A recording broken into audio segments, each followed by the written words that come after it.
Ballari central ಜೈಲಲ್ಲಿ ಸಾರಥಿ ಸೆರೆ. ರಾತ್ರಿ ಪೂರ ಸೊಳ್ಳೆ ಕಾಟಕ್ಕೆ ಕಾಟೇರ ಕಂಗಾಲಾಗಿ ಹೋಗಿದ್ದಾನಂತೆ. ಫ್ಯಾನ್ ಇದ್ರೂ ಕೂಡ ನಿದ್ದೆ ಇಲ್ಲದೆ ನರಕ ದರ್ಶನ. ನಿಗದಿಯಂತೆ ಬೆಳಗ್ಗೆ 7:30ಕ್ಕೆ ಉಪ್ಪಿಟ್ಟು ಕೊಟ್ಟಿದ್ದಾರೆ ಸಿಬ್ಬಂದಿ.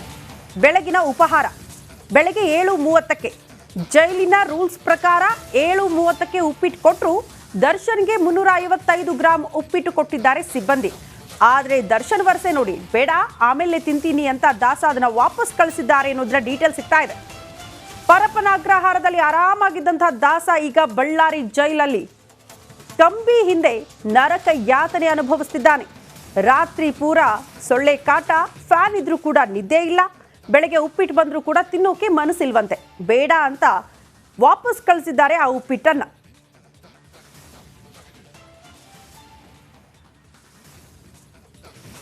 ಬಳ್ಳಾರಿ ಜೈಲ್, ಹಾಗಾಗಿ ಆರೋಪಿಗಳು ಕೈದಿಗಳು ಭಯ ಬೀಳೋದು. ಕಲ್ಲಿನ ಕೋಟೆ. ನಿನ್ನೆಯಿಂದಲೂ ಕೂಡ ಬಳ್ಳಾರಿ ಜೈಲಿನ ವಿಶೇಷತೆ ಬಗ್ಗೆ, ಅಂದ್ರೆ ಎಷ್ಟು ಖ್ಯಾತಿ ಪಡೆದಿದೆಯೋ ಅಷ್ಟೇ ಕುಖ್ಯಾತಿಯನ್ನ ಕೂಡ ಈ ಜೈಲು ಪಡೆದಿದೆ ಅಂತ.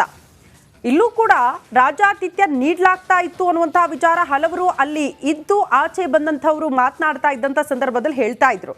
ಹಾಗಾಗಿ ಈಗ ಮಾಧ್ಯಮಗಳ ಕಣ್ತಪ್ಪಿಸಿ ರಾಜಾತಿಥ್ಯ ನೀಡಕ್ಕಾಗಲ್ಲ. ಪರಪ್ಪನ ಅಗ್ರಹಾರದಲ್ಲಿ ಏನೆಲ್ಲ ಬೆಳವಣಿಗೆ ಆಯಿತು ಅನ್ನೋದನ್ನ ಗಮನಿಸಿದ್ದಾರೆ ಅಧಿಕಾರಿಗಳು. ಹಾಗಾಗಿ ಬಳ್ಳಾರಿ ಜೈಲಲ್ಲಿ ಅದ್ಯಾವುದಕ್ಕೂ ಕೂಡ ಅವಕಾಶ ಮಾಡಿಕೊಡಬಾರದು. ಸಾಮಾನ್ಯ ಆರೋಪಿಯಂತೆ, ಸಾಮಾನ್ಯ ಕೈದಿಗಳಂತೆ ಆತನನ್ನ ಕೂಡ ನೋಡ್ಕೊಳ್ಬೇಕು ಅಂತ ನಿಯಮಗಳನ್ನು ತರಲಾಗಿದೆ. ಹಾಗಾಗಿ ಅಲ್ಲಿನ ಸಿಬ್ಬಂದಿ, ಜೈಲಧಿಕಾರಿಗಳು ಫುಲ್ ಅಲರ್ಟ್ ಆಗ್ಬಿಟ್ಟಿದ್ದಾರೆ ದರ್ಶನ್ ವಿಚಾರದಲ್ಲಿ.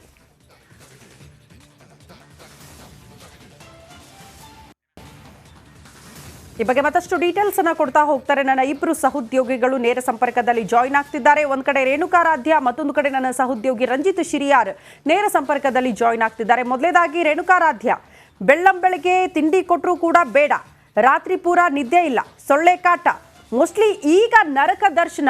ಈಗಲಾದ್ರೂ ಅಟ್ಲೀಸ್ಟ್ ಪಶ್ಚಾತ್ತಾಪ ಕಾಡುತ್ತಾ ನಟ ದರ್ಶನ್ಗೆ ಅನ್ನುವಂಥ ಪ್ರಶ್ನೆ.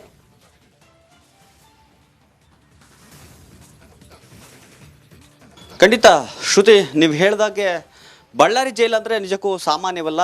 ಈಗಾಗಲೇ ನೀವು ಹೇಳಿದ್ದು 100ಕ್ಕೆ 100ರಷ್ಟು ನಿಜ. ಯಾಕಂದರೆ ಬಳ್ಳಾರಿ ಜೈಲು ಎಷ್ಟು ಖ್ಯಾತಿಗೆ ಒಳಗಾಗಿತ್ತು ಸ್ವಾತಂತ್ರ್ಯ ಪೂರ್ವದಲ್ಲಿ, ಅಷ್ಟೇ ಕುಖ್ಯಾತಿಗೆ ಈಗ ಸ್ವತಂತ್ರದ ನಂತರ ಒಳಗಾಗಿರ್ತಕ್ಕಂಥದ್ದು. ಇಲ್ಲಿ ಇರೋದು ಸಾಮಾನ್ಯವಲ್ಲ. ಯಾಕಂದರೆ ದರ್ಶನ್ ಅವರು ಇದೇ ಜೈಲಿನಲ್ಲಿ ನಿನ್ನೆ ಬಂದು ಇರ್ತಕ್ಕಂಥದ್ದು. ಮೊದಲ ಒಂದು ರಾತ್ರಿಯನ್ನು ಕೂಡ ಕಳೆದಿರ್ತಕ್ಕಂಥದ್ದು. ಆದರೆ ದರ್ಶನ್ ಅವ್ರಿಗೆ ಸಿಕ್ಕಿರ್ತಕ್ಕಂಥ ಮಾಹಿತಿಯ ಪ್ರಕಾರ ದರ್ಶನ್ ಅವ್ರಿಗೆ ನಿನ್ನೆ ರಾತ್ರಿ ಇಡೀ ದಿನ ನಿದ್ದೆ ಇಲ್ಲ ಅನ್ನುವ ಮಾಹಿತಿ ಸಿಕ್ಕಿರ್ತಕ್ಕಂಥದ್ದು. ಯಾಕಂದರೆ ಶ್ರುತಿ, ಈಗ ದರ್ಶನ್ ಅವ್ರನ್ನ ಏನೋ ಒಂದು ಐ ಸೆಕ್ಯೂರಿಟಿ ಸೆಲ್ನಲ್ಲಿ ಹಾಕಿದ್ದಾರೆ.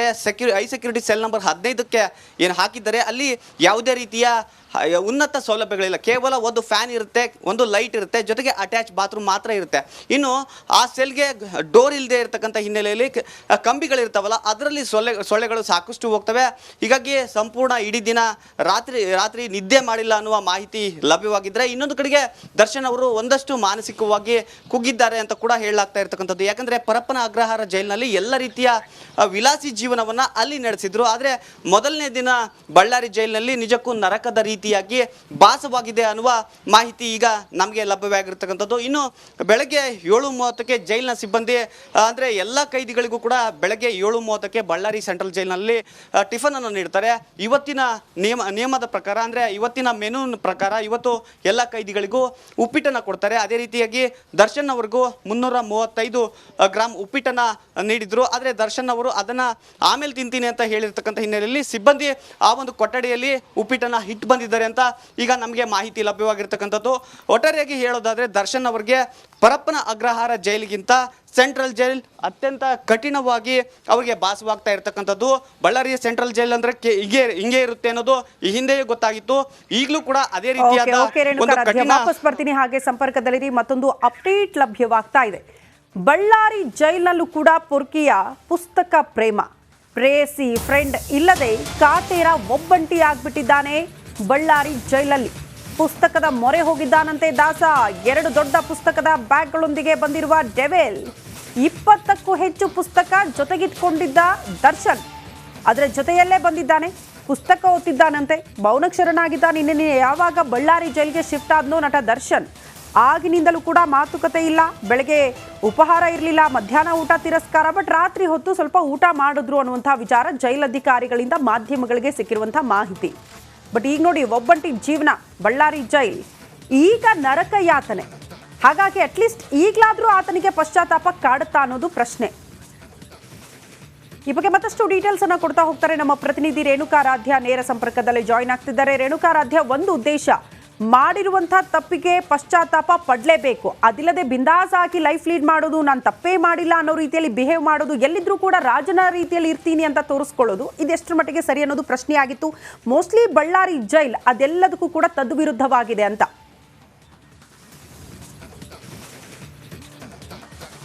ಖಂಡಿತ ಶ್ರುತಿ, ನೀವು ಹೇಳಿದ್ದು 100ಕ್ಕೆ 100ರಷ್ಟು ನಿಜ. ಯಾಕಂದರೆ ಒಬ್ಬ ವ್ಯಕ್ತಿ ಒಂದು ಸೆಲ್ನಲ್ಲಿ ಅಂದರೆ ಸಾಮಾನ್ಯರಂತೆ ಇರೋದು ಅಷ್ಟೊಂದು ಈಸಿ ಅಲ್ಲ. ಯಾಕಂದರೆ ಈ ರೀತಿಯಾದ ಸೆಲೆಬ್ರಿಟಿಗಳು ಏಕಾಂಗಿಯಾಗಿ ಒಂದೇ ಕೊಠಡಿಯಲ್ಲಿ ದಿನವಿಡೀ ಕಳಿಬೇಕು ಅಂದರೆ ಸಾಮಾನ್ಯದ ಮಾತಲ್ಲ. ಯಾಕಂದರೆ ಪರಪ್ಪನ ಅಗ್ರಹಾರ ಜೈಲಿನಲ್ಲಿ ಆ ಕಡೆ ಕಣ್ಣು ಹಾಕಿದರೆ ಹಲವರು ಸಿಗ್ತಾಯಿದ್ರು, ಈ ಕಡೆ ಕಣ್ಣು ಹಾಕಿದರೆ ಹಲವರು ಸಿಗ್ತಾಯಿದ್ರು. ಅಂದರೆ ಅಷ್ಟೊಂದು ಸ್ನೇಹಿತರು ದರ್ಶನ್ ಅವ್ರಿಗಿದ್ರು.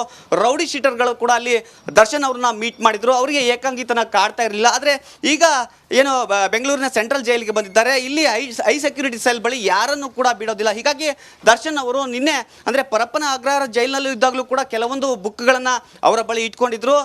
ನಿನ್ನೆ ಅವರು ಏನು ಬೆಂಗಳೂರಿನಿಂದ ಅಂದರೆ ಪರಪ್ಪನ ಅಗ್ರಹಾರ ಜೈಲಿಂದ ಬಳ್ಳಾರಿಯ ಸೆಂಟ್ರಲ್ ಜೈಲಿಗೆ ಶಿಫ್ಟ್ ಆಗ್ತಾರೆ. ಆ ಸಂದರ್ಭದಲ್ಲಿ ಆ ಎಲ್ಲ ಬುಕ್ಗಳನ್ನು ತಮ್ಮ ಜೊತೆಗೆ ತಂದಿದ್ರು. ಅಂದರೆ 2 ಬ್ಯಾಗ್ಗಳಲ್ಲಿ ಬಟ್ಟೆಗಳನ್ನು ತಂದಿದ್ರು, ಇನ್ನೆರಡು ಬ್ಯಾಗ್ಗಳಲ್ಲಿ ಪುಸ್ತಕಗಳಿದ್ವು ಅನ್ನುವ ಮಾಹಿತಿ ಲಭ್ಯವಾಗಿರ್ತಕ್ಕಂಥದ್ದು. ಅದರಲ್ಲಿ 20 ಪುಸ್ತಕಗಳಿವೆ.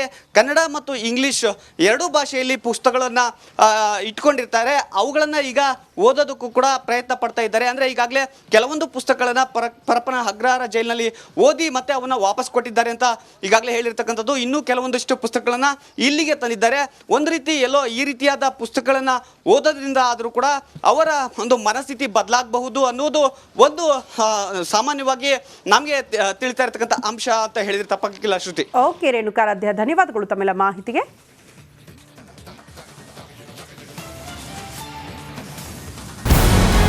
ನಮಸ್ಕಾರ, ಕರ್ನಾಟಕ ಪ್ರೈಮ್ ಟೈಮ್ಗೆ ಸ್ವಾಗತ. ನಾನು ಜಯಪ್ರಕಾಶ್ ಶೆಟ್ಟಿ. ಇಡೀ ಕರ್ನಾಡು ಇವತ್ತು ರೆಬೆಲ್ ಆಗಿ ನಿಂತಿದೆ. ಈ ಹಗರಣಗಳನ್ನು ಸದನದಲ್ಲಿ ಪ್ರಸ್ತಾಪ ಮಾಡಲು ಕೂಡ ಕಾಂಗ್ರೆಸ್ ಹಿಂದೇಟು ಹಾಕಿದ್ದೇಕೆ? ನಿಮ್ಗೆ ಸಂಬಳ ಅದಕ್ಕೆ, ನಿಮಗೆ ವಾಹನ ಅದಕ್ಕೆ, ನಿಮಗೆ ವೆಪನ್ ಅದಕ್ಕೆ, ನೀವು ಅದನ್ನು ಸೆರೆ ಹಿಡಬೇಕಾಗಿದೆ. ನೀವು ವಿದ್ಯುತ್ ಬರ ಇದೆ ಅಂತ ಹೇಳ್ತಾ ಇದ್ದೀರಿ, ಎಲ್ಲಿ ಬರ ಇದೆ ನೀವು ಹೇಳಬೇಕು. ಪಾಕಿಸ್ತಾನ್ ಆಕ್ಯುಪೈಡ್ ಕಾಶ್ಮೀರ್ ಅದು ಎಂದೆಂದಿಗೂ ನಮ್ಮದು.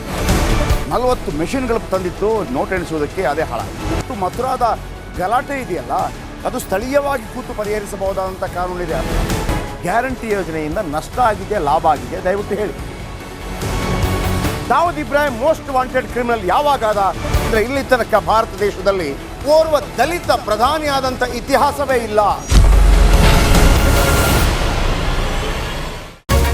ರಿಪಬ್ಲಿಕ್ ವರ್ಲ್ಡ್ ಆಪ್ ಇದು ಕೇವಲ ಅಪ್ಲಿಕೇಶನ್ ಅಲ್ಲ, ಸಮಗ್ರ ಸುದ್ದಿಗಳ ಸಂಪರ್ಕ ಮಾರ್ಗಕ್ಕೆ ಕ್ರಾಂತಿಕಾರಿ ಬದಲಾವಣೆ.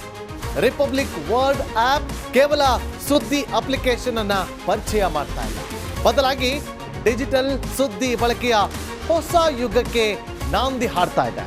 ಇದೊಂದು ಬ್ರೇಕಿಂಗ್ ನ್ಯೂಸ್, ಪ್ರಭಾವಶಾಲಿ ಕಾರ್ಯಕ್ರಮಗಳಿಗೆ ಗಟ್ಟಿಯಾದ ವೇದಿಕೆ. ರಿಪಬ್ಲಿಕ್ ವರ್ಲ್ಡ್ ಅಪ್ಲಿಕೇಶನ್ ಈಗ ಲೈವ್ ಆಗಿದೆ. ಗೂಗಲ್ ಪ್ಲೇ ಸ್ಟೋರ್ ಮತ್ತು ಆಪಲ್ ಆಪ್ ಸ್ಟೋರ್ ಎರಡರಲ್ಲೂ ಲಭ್ಯವಿದೆ. ಈಗಲೇ ಡೌನ್ಲೋಡ್ ಮಾಡಿ.